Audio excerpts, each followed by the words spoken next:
Hi అండి, అందరికీ నమస్కారం. Welcome to my YouTube channel. ఈ వీడియోలో ఇప్పుడే అందిన వార్త అండి. వైసీపీలో విషాదం, టాప్ నాయకుడికి పై అయితే దాడి జరిగింది. సో ఆ వివరాలు ఈ వీడియోలో తెలుసుకుందాం. వీడియో అయితే ఎక్కడికైనా స్కిప్ చేయకుండా ఎండ్ వరకు అయితే చూసేయండి. వీడియో నచ్చినట్లయితే తప్పకుండా ఒక లైక్ అయితే చేయండి. సబ్స్క్రైబ్ అవునట్లయితే మన ఛానల్ వెంటనే సబ్స్క్రైబ్ చేసుకుందాం. నేను చేసే లేటెస్ట్ అప్డేట్స్ ముందుగా అయితే మీరు పొందగలుగుతారు. ఆలస్యం చేయకుండా మనం వివరాల్లోకి అయితే వెళ్ళిపోదాం. టీడీపీ నేత సమక్షంలో వైఎస్ఆర్సీపీ కార్యకర్తలను చితకబాదిన కృష్ణా జిల్లా బందర్ రూరల్ పోలీసుల తీరు వివాదాస్పదంగా అయితే మారిందండి. సో బందరు మండలం ఉల్లిపాలెంలో ఇటీవల జరిగిన ఓ గ్రామ దేవత సంబరాల్లో వైఎస్ఆర్సీపీ అలాగే టీడీపీ కార్యకర్తలు గొడవపడ్డారు. కర్రలతో ఒకరిపై ఒకరు దాడి చేసుకున్నారు. ఈ ఘటనలో వైఎస్ఆర్సీపీ కార్యకర్తలకైతే గాయాలు కావడంతో వారు ఆసుపత్రులలో చేరారండి. దీనిపై పరస్పర ఫిర్యాదులు అందుకున్న బందర్ రూరల్ ఎస్ఐ చాణక్య గారు అయితే ఆసుపత్రి నుంచి వైఎస్ఆర్సీపీ కార్యకర్తలను డిశ్చార్జ్ అయ్యాక వారిని మంగళవారం స్టేషన్కి అయితే పిలిపించారండి. సో మరో మరో ఎస్ఐ మరియు కానిస్టేబుల్తో కలిసి సుల్తాన్ నగరంకు చెందిన ఓ టీడీపీ నేత సమక్షంలో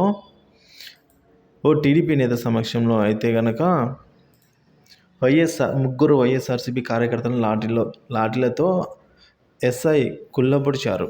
అంతేకాకుండా పిడిగుద్దులు గుద్ది కార్యకర్తల ముఖాలను గోడకు బలంగా నొక్కి చిత్రహింసలో పెట్టారండి. పోలీసులు కొట్టిన దెబ్బలకు ముగ్గురు వైఎస్ఆర్సీపీ కార్యకర్తల్లో ఒకరికి చెయ్యి విరిగిపోగా మరొకరికి తలపై గాయమైంది. ఇంకో కార్యకర్త వీపు మొత్తం వెనుక భాగం అంతా కూడా రక్తపు మార్కలతో నిండిపోయిందండి. సో పోలీసుల చేతులతో చావు దెబ్బలు తిన్న కార్యకర్తలు ఆసుపత్రిలో అయితే మరలా ఆసుపత్రికి వెళ్ళి చికిత్స పొందుతూ ఉన్నారు. ఈ విషయం తెలుసుకున్న బందరు వైఎస్ఆర్సీపీ ఎమ్మెల్యే పేర్ని నాని, ఆయన తనయుడు పేర్ని కిట్టు తదితర నాయకులు కార్యకర్తలు పోలీస్ స్టేషన్కు చేరుకొని పోలీసుల తీరునైతే తీవ్రంగా ఖండించారండి. సో కేసు నమోదు చేశాక తమ కార్యకర్తలను కొట్టే అధికారం మీకెవరు ఇచ్చారు అంటూ పేర్ని నాని నిలదీశారు. సో టీడీపీ నేత సమక్షంలో తమ కార్యకర్తలను ఏకపక్షంగా కొట్టిన ఎస్ఐతో పాటు బాధ్యులందరినీ కూడా విధుల నుంచి వెంటనే తొలగించాలని కూడా పేర్ని నాని తనయుడు డిమాండ్ చేయడం జరిగింది.